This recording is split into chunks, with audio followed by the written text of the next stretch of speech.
Hello, did you know it's International Children's Book Day on Thursday this week? Well, here at Purple Mash we've got some resources in the featured panel on the front page to share with you. So if you find this item here and click onto it, you'll find lots of different activities connected to authors, writing projects, story settings, paint projects to go with stories, mash cams, creative tools. There's a lot to explore in here. However, in this video we wanted to take the opportunity to show you that and to show you a couple of other features in Purple Mash which relate to books. So first of all, we're going to be taking a look at Serial Mash, which you'll find here. Serial Mash is usually a premium part of Purple Mash that schools have to pay extra for, but at the moment during the coronavirus outbreak it's free to schools, and there's a form to fill in on 2simple.com or email support@2simple.com if your school is an existing user. So we'll take a look at that first. After that, we're going to take a look at how we can customize a piece of writing to make a book review more scaffolded to suit the needs of the children using teacher mode to customize the to-dos that we can set for children. So let's get started. In Serial Mash, we click the big button on the front page, and then within here, there are different sections behind these further buttons. So you've got an introduction to Serial Mash here. You've got sections here for children aged 5 to 7, aged 7 to 9 and 9 to 11, and there's a section of books here for children who maybe need a little bit more motivation to get reading, to help promote eager reading. And over here there are books which are ongoing and chapter by chapter are being released each week as we go on. So within one of these, each book, and there are many of them as you can see, this is the 7 to 9 books. If I click into one of these, you'll see that it's laid out into sections which are chapter by chapter.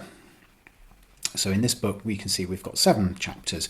Each chapter begins with the chapter itself. I can open for online reading.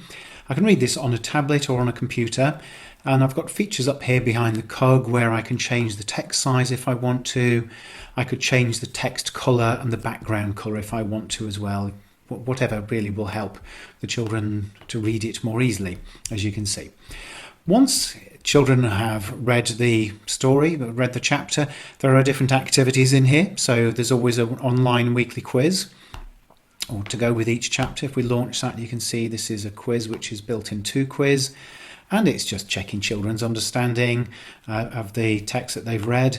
There are PDF files that you can print out to use, but there's also another thing that you can do online is a response to writing. So there's always one of these at the end, and these are a really nice thing to do. So you've got a suitable clip art and some daily chores that the children do, and a think about box here as well.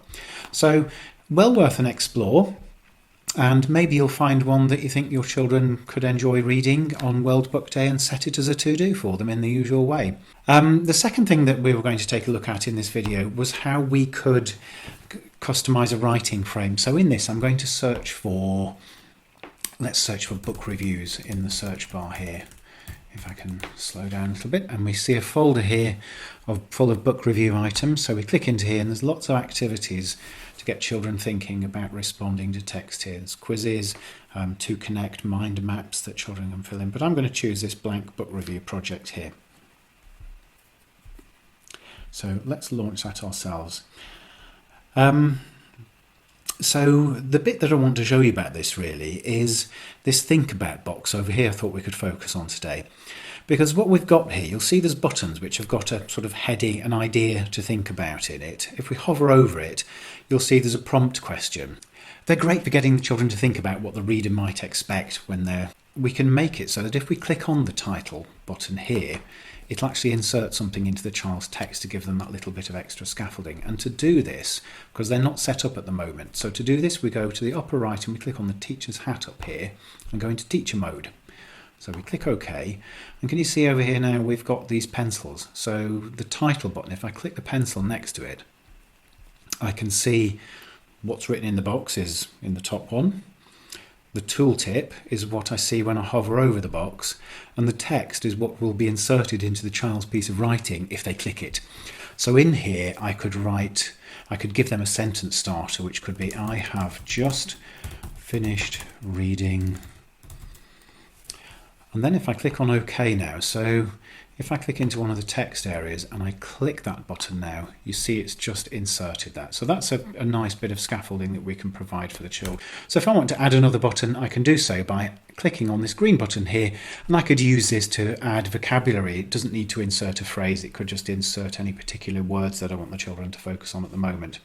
When I've got this to how I like it, what I need to do then is to save it. So I'm going to save it into either my work folder, or I could put it into a staff folder here.